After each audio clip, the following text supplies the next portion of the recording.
लेकिन आम आवाम जो मतदाता हैं उनके सामने देश सबसे बड़ा है। सनातन धर्म की रक्षा के लिए, आम लोगों की दुख तकलीफ समाप्त करने के लिए नरेंद्र मोदी को तीसरी बार प्रधानमंत्री बनना चाहिए। मुख्यमंत्री अकेले पूरे बिहार की समस्या का समाधान नहीं कर सकते हैं। रामकृपाल जी में एक अच्छी बात यह है कि सांसद रहते हुए उन्होंने क्षेत्र से अपने आप को लगातार कनेक्ट करके रखा है।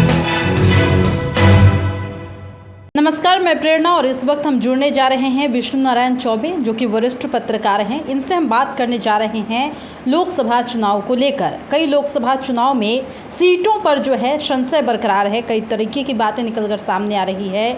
जनता का अपना मत है, लेकिन वास्तव में इसकी जो है एनालिसिस क्या है, ये एक बार हम जानेंगे। सर, आपका बहुत बहुत स्वागत है।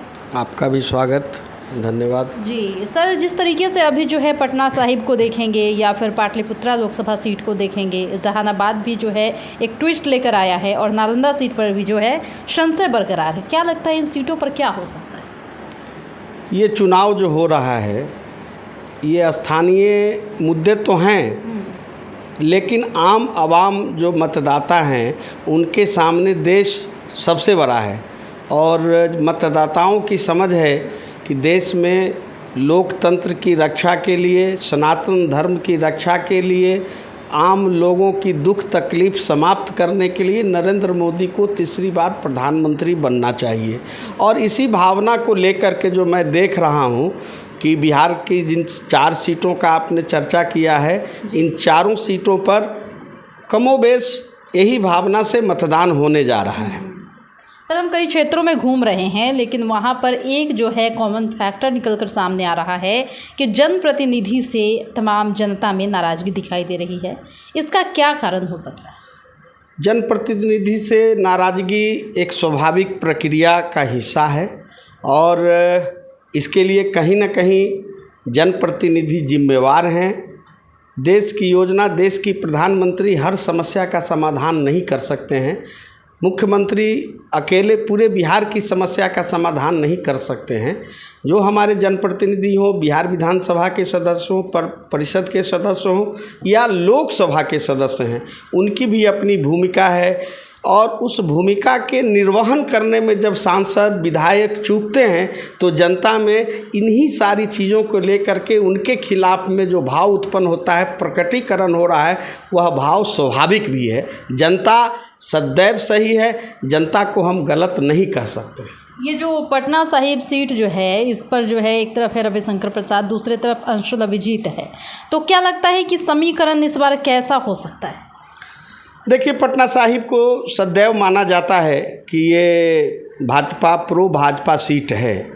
और जब से पटना साहिब लोकसभा क्षेत्र का गठन हुआ है, देखेंगे तो यहाँ से जो भी चुनाव जीते, शत्रुघ्न सिन्हा जी 2 बार जीते, 1 बार रविशंकर प्रसाद भी जीते, और तीनों जीते हुए व्यक्ति का जो मार्जिन था वो 2 लाख से ऊपर था। तो इस को लेकर के कहा जा सकता है कि ये प्रो बीजेपी सीट है।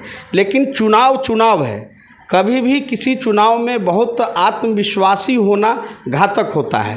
और अभी की जो स्थिति है, दुर्भाग्य है कि लगातार कांग्रेस पार्टी का और बीच में एक बार राष्ट्रीय जनता दल के उम्मीदवार हुए, और हर बार यहाँ पर विपक्ष के लोग, माने जो भाजपा के खिलाफ लड़ते हैं, कैंडिडेट लगातार बदलते हैं। और इस बार तो एक कैंडिडेट ले आए जिसका पटना से लगाव हो सकता है, लेकिन पटना के लोगों ने, आम लोगों ने किसी भी समय किसी भी समस्या को लेकर के उनको न देखा, न वो मुखर हुए। उनकी एक बयान तक भी पटना साहिब क्षेत्र की समस्याओं को लेकर के, समस्याएं अनंत हैं और आप चुनाव लड़ना चाहते हैं, तो लगता है कि कांग्रेस पार्टी ने इस सीट के लिए पहले से तैयारी नहीं की थी। और बहुत जल्दी में अंशुल जी जो उनके प्रत्याशी हैं, उनका पारिवारिक विरासत बहुत सुंदर है, लेकिन वो कितने प्रभावी होंगे यह तो 4 जून को ही पता चलेगा। और पाटलिपुत्रा लोकसभा सीट की बात करें तो जैसे मीसा भारती ने पूरी ताकत झोंक दी है, और दूसरे तरफ देख ही रहे हैं कि बीजेपी को लेकर भी पॉजिटिव रुझान देखने को मिल रहा है। क्या लगता है क्या होगा वहाँ पर? रामकृपाल यादव। देखिए, मेरी समझ में ये तीसरी बार है जब राम कृपाल जी और मीसा भारती जी आमने सामने हैं। राम कृपाल जी में एक अच्छी बात यह है कि सांसद रहते हुए उन्होंने क्षेत्र से अपने आप को लगातार कनेक्ट करके रखा है। वो क्षेत्र छोड़ करके भागे नहीं। और हमें लगता है कि लोगों की एक समझ है कि कोई किसी क्षेत्र का व्यक्ति हो और राम कृपाल जी के पास किसी समस्या को लेकर के चला जाए, वो समस्या कितना समाधान होगा या नहीं होगा यह तो वक्त की बात है, लेकिन राम कृपाल जी हर एक व्यक्ति के लिए फ़ोन करना, चिट्ठी लिखना और उसके लिए कहीं जो भी कुछ करना हो वो करते रहते हैं। ये उनकी बड़ी खूबसूरती है और ये बिरले सांसद हैं। मैं तो मानता हूं कि पूरे बिहार में राम कृपाल जी जैसे सहज और सुलभ दूसरा कोई सांसद नहीं है। और जहानाबाद में जिस तरह से चंदेश्वर चंद्रवंशी से नाराज़गी देखने को मिल रही है, सुरेंद्र राय के पक्ष में लोग जो है काफ़ी बोलते दिखाई दे रहे हैं, क्या लगता है? जहानाबाद का चुनाव पिछले बार भी बहुत दिलचस्प हुआ था। सुरेंद्र यादव जी वहाँ चुनाव लड़ रहे थे और बड़ी कीन कंटेस्ट था, बहुत टफ लड़ाई थी और मात्र कुछ 100 वोट से चंद्रवंशी जी चुनाव जीते थे। और वहाँ का जो जातीय समीकरण है, जो स्थिति है, जो वहाँ के प्रखर जाति व्यवस्था में जो भूमिका निभाने वाले लोग हैं, इस बार भी बहुत तल्खपूर्ण थी। और आज भी जहानाबाद का चुनाव बहुत आसान किसी के लिए भी नहीं कहा जा सकता है, क्योंकि चुनाव में वक्त पर समय समय पर स्थितियां बदलते रहती हैं। कल कुछ था, आज कुछ हो जा सकता है।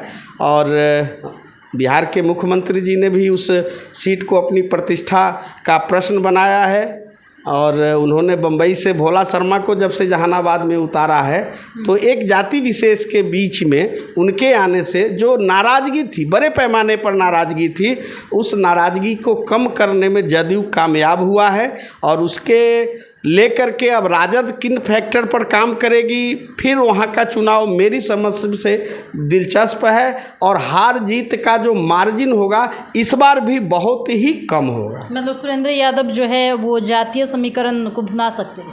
जातीय समीकरण पर तो सब कोई चुनाव लड़ते हैं और उसमें जो वहाँ का जातीय समीकरण है वो सुरेंद्र यादव जी के अनुकूल ही है। जो नाराज़गी है जदयू के प्रति लोगों का, और जदयू उसको कितना उस चुनाव के वोटिंग के दिन तक कितना उस नाराज़गी को, वहाँ की जनता, वहाँ के कार्यकर्ताओं की नाराज़गी को दूर कर पाती है, इस पर चुनाव का वहाँ का भविष्य निर्भर करता है। चुनाव सुरेंद्र यादव भी जीत सकते हैं, चंदेश्वर चंद्रवंशी भी जीत सकते हैं। और नालंदा सीट की बात करें तो सीपीआई माले से जो है संदीप सौरभ है। आप देख ही रहे थे कि वहाँ का भी सीट जो है हॉट सीट बना हुआ है, चर्चाएं खूब तेज है। क्या लगता है कि वहाँ पर भी बीजेपी मात खा सकती है क्या? देखिए, वहाँ बीजेपी का उम्मीदवार तो नहीं है। वहाँ पर जनता दल यूनाइटेड का कैंडिडेट हैं, जो सिटिंग एमपी हैं कौशलेंद्र कुमार जी, और उनके खिलाफ में माले के कैंडिडेट हैं संदीप सौरभ जी। और संदीप सौरभ जी का वो चुनाव क्षेत्र नहीं है, गृह जिला नहीं है, वह भी बाहर से जाके नालंदा में चुनाव लड़ रहे हैं। और कौशलेंद्र कुमार लगातार, ये संभवतः मेरी जानकारी अगर सही है तो वो चौथी बार वहाँ से लोकसभा का चुनाव लड़ रहे हैं और जनता दल के टिकट पर लड़ रहे हैं। और नालंदा सीट का मतलब होता है नीतीश कुमार। बिहार के मुख्यमंत्री नीतीश कुमार की प्रतिष्ठा नालंदा में फंसती है, चूँकि नालंदा का जो आज इतिहास है, राजनीतिक स्थिति है, वह नीतीश कुमार, प्रो नीतीश कुमार है और उनके कई विधायक भी वहाँ पर हैं। लेकिन हम संदीप सौरभ को भी कम नहीं आंकते हैं, क्योंकि संदीप सौरभ माले से ताल्लुकात रखते हैं और कभी कम्युनिस्ट पार्टी के भी सांसद नालंदा से हुआ करते थे, कम्युनिस्ट के कैडर भी हैं। और चूँकि महागठबंधन के उम्मीदवार हैं संदीप सौरभ, तो बाकी जो गैर बीजेपी जदयू पार्टियां हैं सब उनके साथ खड़ी है।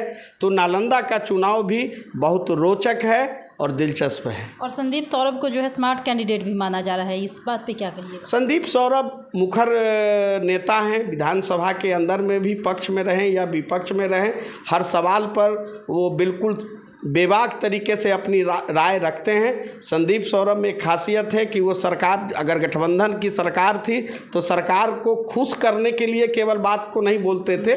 और पूरे बिहार के लोग जानते हैं कि संदीप सौरभ एक बहुत ही अच्छा राजनीति करने वाला है और ये सब पढ़े लिखे लोग हैं, इनको भी राजनीति की अच्छी समझ है, लोगों से कनेक्ट होने का ये है। चूँकि ये लोग SFI student federation of India से के ये विंग से जुड़े रहे, इसलिए कम्युनिस्ट पार्टी के जो भी छात्र संगठन और बाकी लोगों का जो कार्यकर्ता निकल के आता है तो वाक्पटुता उसमें और भाषण की शैली बहुत ही सुंदर होती है, और वो सब गुण जो है संदीप सौरभ में है और लोग उनको सुन रहे हैं नालंदा में। तो आपने सुना कि इस वक्त हमने 4 लोकसभा सीटों पर बात की, जहां पर जनता का क्या रुझान है, किस तरीके से समीकरण बन सकता है, बिगड़ सकता है, किसका पलड़ा भारी है, किस कैंडिडेट को तवज्जो मिल सकता है, ये तमाम बातों पर अभी हमने बात की थी, जिससे ये निकलकर एक एनालिसिस सामने आया है कि कैसे जो है बीजेपी इस बार भारी पड़ सकती है। हालांकि कई जगहों पर अगर देखें तो ये कहना भी मुश्किल होगा कि रिजल्ट क्या होगा, लेकिन जिस तरीके से बीजेपी दावे कर रही है ये दावा दिलचस्प है और देखने वाली बात होगी कि चुनाव के बाद नतीजे क्या कुछ कहते हैं। फिलहाल इस वक्त की खबर में इतना ही, और भी ऐसे ही तमाम वीडियो अपडेट्स के लिए बने रहिए हमारे साथ और देखते रहिए हमारा चैनल। धन्यवाद।